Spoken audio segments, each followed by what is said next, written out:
एक बेटे ने आत्महत्या की और जब ये दुर्घटना घटी तो लोगों को लगा कि शायद काम का प्रेशर रहा होगा। लेकिन जब पुलिस के हाथ उसका सुसाइड नोट लगा तो पढ़ने वालों की भी रूह कांप गई। नमस्कार, मैं अंकिता और आप देख रहे हैं न्यूज़ 11 भारत डिजिटल। पापा जीत गए और मैं हार गया। एक 24 साल के लड़के के सुसाइड नोट की ये पंक्तियां किसी भी पत्थर दिल इंसान का कलेजा चीरने के लिए काफी है। यह मामला कानपुर के 24 वर्षीय प्रियांशु का है, जिसने कानपुर कोर्ट बिल्डिंग की 5वीं मंजिल से कूदकर अपनी जान दे दी। जब ये घटना घटी तो वहां पे चर्चा हुई कि लोगों को लगा कि शायद काम का दबाव रहा होगा, लेकिन जब पुलिस के हाथ उसका सुसाइड नोट लगा तो पढ़ने वाले भी चौंक गए। प्रियांशु ने इसमें अपने पिता के क्रूर व्यवहार का जिक्र किया था। अब बताया था कि किस तरह बचपन से उन्होंने उसके जीवन को नर्क से भी बदतर बना दिया था। यह मामला सिर्फ एक आत्महत्या का नहीं, बल्कि सालों से चली आ रही उस टॉक्सिक पेरेंटिंग का नतीजा था, जो कहीं न कहीं अनुशासन के नाम पर मासूम बचपन का कत्ल कर देती है। प्रियांशु ने सुसाइड नोट लिखा था कि जब वह मात्र 6 साल का था तो उसने फ्रिज में रखा एक मैंगो शेक पी लिया था और इस छोटी सी बात पर उसके पिता ने उसे निवस्त्र कर घर से बाहर निकाल दिया।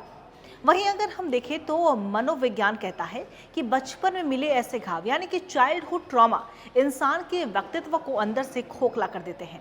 प्रियांशु 24 साल का तो हो गया था, लेकिन कहीं ना कहीं उसके मन में वह 6 साल का बच्चा आज भी सिसक रहा था, जिसे अपनों ने ही सरेआम अपमानित किया था। सुसाइड नोट के मुताबिक प्रियांशु को उसके पिता बात बात पर नामर्द, अपाहिज और नपुंसक जैसे शब्दों से नवाजते थे। छोटी छोटी गलतियों पर नौकरी से निकालने और घर से बेदखल करने की धमकी भी देना और उनके दैनिक व्यवहार का कहीं न कहीं हिस्सा था। मोहल्ले वालों और सहकर्मियों के सामने बेइज्जत करना पिता के लिए अनुशासन था, लेकिन कहीं न कहीं प्रियांशु के लिए यह रूह को छलनी करने वाली एक प्रताड़ना थी। मनोवैज्ञानिक यह कहते हैं कि जब माता पिता बच्चे के आत्मसम्मान को लगातार चोट पहुंचाते हैं तो बच्चा कहीं न कहीं सेल्फ लोथिंग यानी कि खुद से नफरत का शिकार हो जाता है। प्रियांशु का यह लिखना कि मेरी लाश को पापा छू भी न पाए, यह दिखलाता है कि उसका मानसिक जुड़ाव अपने पिता से पूरी तरह से टूट चुका था और वह मौत के बाद भी उस अपमान से मुक्ति चाहता था। प्रियांशु का सुसाइड नोट एक बेटे की नफरत ही नहीं सिर्फ, बल्कि एक बच्चे की चीख है जिसे सुना नहीं गया।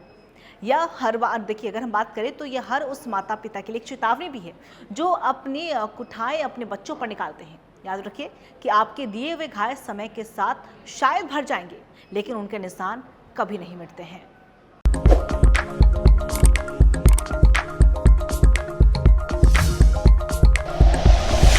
Like and share videos, subscribe करें हमारा चैनल और प्रेस करें बेल आइकॉन। न्यूज़ 11 भारत, सच है तो दिखेगा।